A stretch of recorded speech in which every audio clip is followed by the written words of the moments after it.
স্বাস্থ্য দপ্তরের বিরুদ্ধে অভিযোগ তুলে সাংবাদিক সম্মেলন বিজেপির, দেখুন এই ভিডিও। অনুপস্থিতিতে পরিস্থিতির বাধ্যবাধকতায় পশ্চিমবঙ্গের এই ভেঙে পড়া স্বাস্থ্য কাঠামোর মধ্যে চিকিৎসা করতে বা অপারেশন করতে হয় এবং তাকে করতে হয় এবং তিনি করতে পারেন। আজকে সম্পূর্ণভাবে একটা সরকার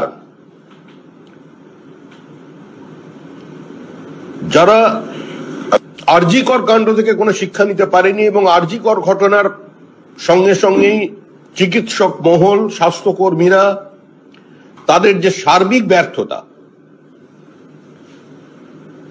সেটা মানুষের চোখের সামনে তুলে ধরেছিল বলে প্রতিহিংসামূলকভাবে এই আচরণ করেছেন। এখন প্রশ্ন হলো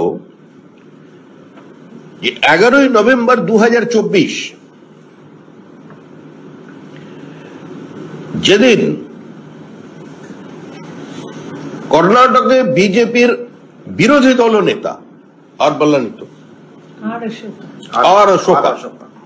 অশোকা তিনি যে হুইসেল ব্লোয়ারের কাজ করলেন, তিনি যখন এই প্রসঙ্গটি তোলেন তখন কর্ণাটক সরকার তার প্রস্তাব গ্রহণ করে এবং পরিস্থিতির বাধ্যবাধকতায় কর্ণাটক সরকার সেন্ট্রাল ড্রাগ কন্ট্রোল বোর্ডকে ঘটনাটি জানায়। এই জানানোর পর থেকে যখন 4টে মৃত্যু হয়ে গেছে, এই ঘটনা নিয়ে যখন মোটামুটি কর্ণাটকের রাজনীতি তোলপাড় শুরু হয়েছে, তারপরে সেন্ট্রাল ড্রাগ কন্ট্রোল, পশ্চিমবঙ্গ সরকারের যে ড্রাগ কন্ট্রোলের যারা অফিসার্স আছেন, এখানে স্বাস্থ্য মন্ত্রকের অফিসাররা তদন্ত সাপেক্ষ, সেই তদন্ত সিআইডি করবে না। কিন্তু প্রশ্ন হলো যে স্টকটা থেকে গেল সমস্ত হসপিটালে, সেখানে কোনো বিজ্ঞপ্তি জারি করে বলা হলো না যে এটা ভবিষ্যতে ব্যবহার করা যাবে না। আজকে যে নতুন তথ্য নিয়ে আসছে সামনে সিআইডি, যে নতুন তথ্য তৃণমূল কংগ্রেস এবং তৃণমূল কংগ্রেসের সরকার, মুখ্যমন্ত্রী বলছেন যে কোনো ধরনের গাফিলতি বরদাস্ত করা যাবে না। যদি নেগলিজেন্সের প্রশ্ন হয়, যদি চিকিৎসকের কোনো ভুল চিকিৎসার প্রশ্ন হয়, তাহলে একসঙ্গে সেটা 5 জনের ওপরে তার এফেক্ট কোনো সময় হতে পারে না। ভুল চিকিৎসায় একই সময় একজন মারা যেতে পারেন, আরেকজন মৃতপ্রায় হয়ে পড়তে পারেন, কিন্তু 5 জনের একই ধরনের সিমটম দেখা গেল। এটার জন্য দায়ী কি কোনো চিকিৎসক হতে পারেন? পরিস্থিতির বাধ্যবাধকতায় তারা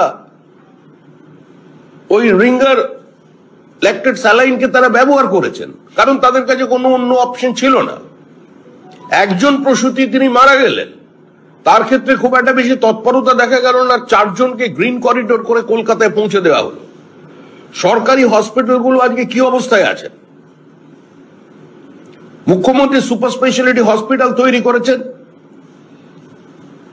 সুপার স্পেশালিটি হসপিটাল তৈরি করবার পর সেখানে কোনো জীবনদায়ী ওষুধ নেই। স্বয়ং মুখ্যমন্ত্রী যখন তার পায়ে একটি বিতর্কিত দুর্ঘটনা হয়েছিল, সেই দুর্ঘটনার সময় তিনি কিন্তু স্থানীয় কোনো সুপার স্পেশালিটি হসপিটালে যাননি, সরাসরি এসে এসএসকেএম এ ভর্তি হয়ে গেছে। এখন এসএসকেএম এ যেখানে মানুষের বদলে কুকুরের পর্যন্ত ডায়ালিসিস হয়, এতটাই তারা কম্পিটেন্ট এবং কখনো কখনো মুহূর্তের মধ্যে মানুষকে তারা অত্যন্ত দায়িত্ব নিয়ে ভেন্টিলেশনে পাঠিয়ে দেন, আবার ভেন্টিলেশনের পেশেন্টকে 45 মিনিটের মধ্যে সুস্থ স্বাভাবিক করে পায়ে হেঁটে অন্য জায়গায় পৌঁছে দেন। এই যে তৎপরতা এবং এই ধরনের এক্সপার্টাইজ যে হসপিটালের আছে, আজকে সেটাও পশ্চিমবঙ্গের মানুষ জানেন। এখন প্রশ্ন হলো যে চিকিৎসকদের উপরে কেন আক্রমণ করা হবে? আমরা দলের পক্ষ থেকে বলেছি যে আমরা যে কোনো অবস্থায় এই চিকিৎসকদের সঙ্গে আছি। একজন ইন্টার্নকে সাসপেন্ড করা হচ্ছে কিসের ভিত্তিতে? যে এখনো লাইসেন্স পায়নি, যে সেই অর্থে কোনো চিকিৎসক এখনো পর্যন্ত হয়ে ওঠেনি, সে হয়তো সে অবজারভেশনে ছিল, আজকে তাকে সাসপেন্ড করা হলো। কারণটা কি? 600-র বেশি প্রফেসর এবং অ্যাসোসিয়েট প্রফেসরের পোস্ট খালি আছে এই মুহূর্তে পশ্চিমবঙ্গে। মুখ্যমন্ত্রী গতকালের ঘোষণাতে বললেন, আমি অতীতেও নিয়েছি, আবার আমরা মানুষকে নেব। কিন্তু এই মুহূর্তে রাজ্যের সার্বিক পরিস্থিতি কি? একটা ছোট উদাহরণ, রায়গঞ্জ যে সরকারি হসপিটাল, সেখানে 6 জন গাইনোকোলজিস্টের জায়গায় 3 জন আছেন।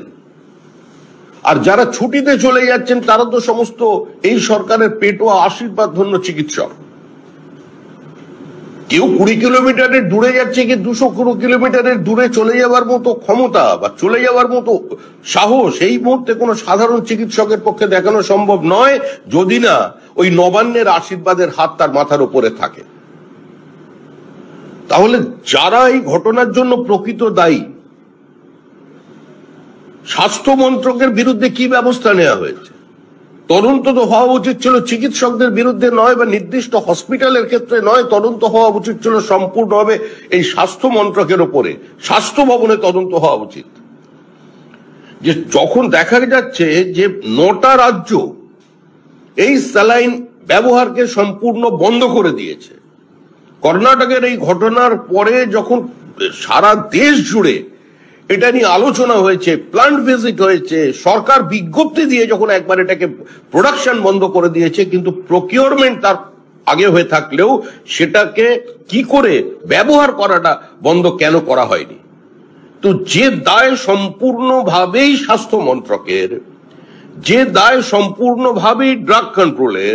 আমাদের ভিডিও ভালো লাগলে লাইক ও শেয়ার করুন, কমেন্ট সেকশনে গিয়ে জানান আপনাদের মতামত।